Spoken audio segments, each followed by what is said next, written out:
BLO के पक्ष में उतरे चंद्रशेखर आजाद। चुनाव आयोग पर कर दिया सीधा प्रहार। न ट्रेनिंग न समय, दबाव डाल रहे अधिकारी। देश के 9 राज्यों और 3 केंद्र शासित प्रदेशों बिहार के बाद एसआईआर की प्रक्रिया शुरू हो चुकी है। कुल मिलाकर 321 जिलों में 1800 विधानसभा सीटों पर यह प्रक्रिया 4 दिसंबर तक पूरी होनी है और 4 नवंबर से फॉर्म्स बंटने शुरू हो चुके हैं, जिसका मतलब है अब केवल 14 दिन का वक्त बचा है और आधे फॉर्म्स भी नहीं भरे गए। जनता भी परेशान है, बीएलओ भी रोना रो रहे हैं। कोई कह रहा है कि हमें ट्रेनिंग नहीं मिली, तो कोई अधिक काम का दबाव बता रहा है। कई बीएलओ ने तो आला अधिकारियों के ज्यादा दबाव डालने की वजह से अपना जीवन ही खत्म कर लिया। एक फॉर्म को भरने में कम से कम 15 मिनट लगते हैं और बीएलओ को घर घर जाकर सबका फॉर्म भरना है या उसके बारे में बताना है, जिसे चंद्रशेखर आजाद ने व्यवहारिक नहीं बताया। उन्होंने चुनाव आयोग को एक लेटर लिखा जिसमें यह कहा गया कि एसआईआर की प्रक्रिया में अव्यवस्था, अव्यवहारिक नियम और कर्मचारियों पर अत्यधिक दबाव है। चंद्रशेखर आजाद ने बाकायदा अपने लेटर में बिंदुवार चुनाव आयोग की गलतियां गिनवाई हैं, बल्कि बीएलओ का पक्ष भी रखा। बीएलओ की क्या स्थिति है, कुछ वीडियोस के जरिए सोशल मीडिया पर यह बताने का प्रयास हुआ। यूपी के बलिया से आया एक वीडियो बीएलओ की हालत बता रहा है, जहां एसडीएम साहब बीएलओ को लेकर भड़के हुए हैं। एक भी फॉर्म नहीं भरा है। लिखो, तहरीर लिखो, एक सादा पन्ना लाओ, सादा पन्ना लाओ, तहरीर लिखो। कौन सा थाना है? एक भी काम नहीं किया। क्या है? तहरीर लिखो, एक पन्ना लाओ, तहरीर लिखो तत्काल। और उसमें ये भी लिखना कि विभागीय अधिकारी वीडियो इन लोगों के द्वारा कोई सहयोग नहीं किया गया, इसलिए 0। इनके खिलाफ ही, इनके दोनों लोगों के खिलाफ मुकदमा लिखो, लाओ तहरीर लाओ। नहीं, एफआईआर करिए, इसमें कोई शक भाई तुम क्या हो? बदनाम हो ये। लाओ, सेवक नहीं हो, रोजगार सेवक हो तो क्या हो गए? क्यों नहीं काम कर रहे हो? लाओ तुम। कहाँ है उनके? है सुपरवाइजर है लेखपाल, मैं ये भेज रहा हूँ, तहरीर एफआईआर दर्ज करवाइए। मैं भेज रहा हूँ, तुमको मैं जेल में अभी बता रहा हूँ। ये विकास विभाग के जितने तुम लोग हो ना, तुम लोग एक भी काम नहीं करते, केवल फ्री का पैसा, केवल फ्री का पैसा। छोड़ दो ना, नौकरी काम नहीं करना है तो केवल सरकार का पैसा ले रहे हो ना, तो सरकारी काम क्यों नहीं करते? और सरकारी काम नहीं करना है तो छोड़ दो नौकरी। क्या दिक्कत है? क्यों नहीं करते? लिखो, प्रॉब्लम क्या है? एसडीएम साहब कह रहे हैं कि नौकरी छोड़ दो। सही बात है, सरकार जो बोल रही है वो करो, नहीं तो नौकरी छोड़ दो। अब एक और बीएलओ की वायरल वीडियो देखिए, जिसमें एक आम आदमी उनका वीडियो बना रहा है और बता रहा है कि इनको भी ट्रेनिंग नहीं मिली है। क्या नाम है मैडम आपका? मैडम क्या नाम है आपका? मैडम आपसे नाम पूछ रहा हूँ, क्या नाम है आपका? नाम बता दो ना। आपका क्या नाम है? नीलम कुमारी। ये नीलम कुमारी जी हमारे बीएलओ, और ये इनका नंबर है, बीएलओ पढ़ा हुआ नीलम कुमारी जी।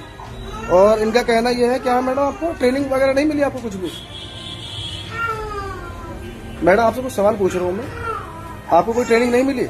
हमारे भी सुपरवाइजर आ जाए, हम फिर बात करेंगे। तो नहीं, बीएलओ नीलम कुमारी आप ही का नाम है ना? पक्का? और इस पे जो ये नाम लिखा हुआ है, जो ये किसका नाम है? ये आप ही का नंबर है? इसको साफ लिखा हुआ बीएलओ। अभी मैं आपको फॉर्म की सैंपल की कॉपी दिखाता हूँ। ये इन्होंने ले ली है, ऊपर की डिटेल भर रखी है, लेफ्ट और राइट कौन बताएगा कि डिटेल भरनी है? बीएलओ है। इनका कहना ये है कि जो बंदा आ रहे हैं वो बताएंगे। चाचा आप पढ़े लिखे हैं, आपको पता है लेफ्ट में भरना राइट में भरना है? नहीं मालूम? कौन बताएगा? ये बताएंगे, ये बताना चाहिए। मैडम आपने बताया इनको लेफ्ट राइट में भरना है? मेरे पास आया है फोन। ये फॉर्म आ गया आपके पास? ये तो बंदा सबमिट करके चला गया। कॉपी दी आपने? रिसीविंग दी इसकी? रिसीविंग दी आपने इसकी? आपसे पूछ रहा हूँ मैं। रसीद नहीं दिया आपने? दूसरी मैडम हमने रिसीविंग दी है, इसकी रिसीविंग देनी होती, आपको मालूम है रिसीविंग देनी है इसकी? तो रसीद देनी पड़ेगी ना आपको इसकी। अच्छा आपसे मेरा सिंपल सवाल है, कुछ 2-3। मेरा अगर 2003 की लिस्ट में नाम नहीं है, आप मुझे बताएंगे। ये ना बीएलओ बना के भेजा हुआ, बीएलओ नीलम कुमारी। अगर मेरा 2003 की लिस्ट में नाम नहीं है मैडम, मैं आपसे बात कर रहा हूँ, तो मैं अपनी डिटेल लेफ्ट में भरूंगा राइट में? नीलम जी आप इसे सवाल कर रहा हूँ मैं, चुप रहने से कुछ नहीं होगा। ठीक है। ये दिखाता है कि बीएलओ को किस तरह से ट्रेनिंग दी गई इतने कम समय और संसाधनों की कमी के जवाब में। चुनाव आयोग का तर्क ये है कि इसी तरह का एसआईआर 2003 में भी किया गया था, लेकिन योगेंद्र यादव का कहना है कि चुनाव आयोग ये गलत दावा कर रहा है। चुनाव आयोग 3 बड़े झूठ बोल रहा है। पहला झूठ ये है कि 2003 में भी एन्यूमरेशन हुआ था, लोगों ने एन्यूमरेशन फॉर्म भरे थे और 21 दिन के अंदर सब कुछ हो गया था। अब गाइडलाइन बताती है कि 2003 में कोई एन्यूमरेशन फॉर्म भरा ही नहीं गया था, कोई लोगों को डेडलाइन नहीं दी गई थी। एन्यूमरेटर यानी कि जिसे आज BLO कहते हैं, उसको कहा गया था कि तुम घर घर जाओ और ये फॉर्म भरो, पुरानी वोटर लिस्ट में कोई भी संशोधन है उसको करो और आखिर में head of the house hold के सिग्नेचर करवा लो। नंबर 2, चुनाव आयोग कहता है कि 2003 में तो सिर्फ 4 दस्तावेज का लोगों को ऑप्शन था, अब तो देखिए हमने 11 का ऑप्शन दे दिया है। हकीकत जो पता लगी पढ़ने के बाद वो ये कि 2003 में दस्तावेज मांगे ही नहीं गए थे। दस्तावेज केवल उन लोगों से मांगे गए थे जिनके बारे में शक था कि वो अपनी आयु ठीक नहीं बता रहे हैं या अपना ऑर्डिनरी रेजिडेंस गलत बता रहे हैं, और किसी से कोई दस्तावेज नहीं मांगा गया था। नंबर 3, चुनाव आयोग कहता है कि जो 2003 की लिस्ट में थे उनकी तो नागरिकता की जांच हो चुकी है, बाकी लोग दस्तावेज दें।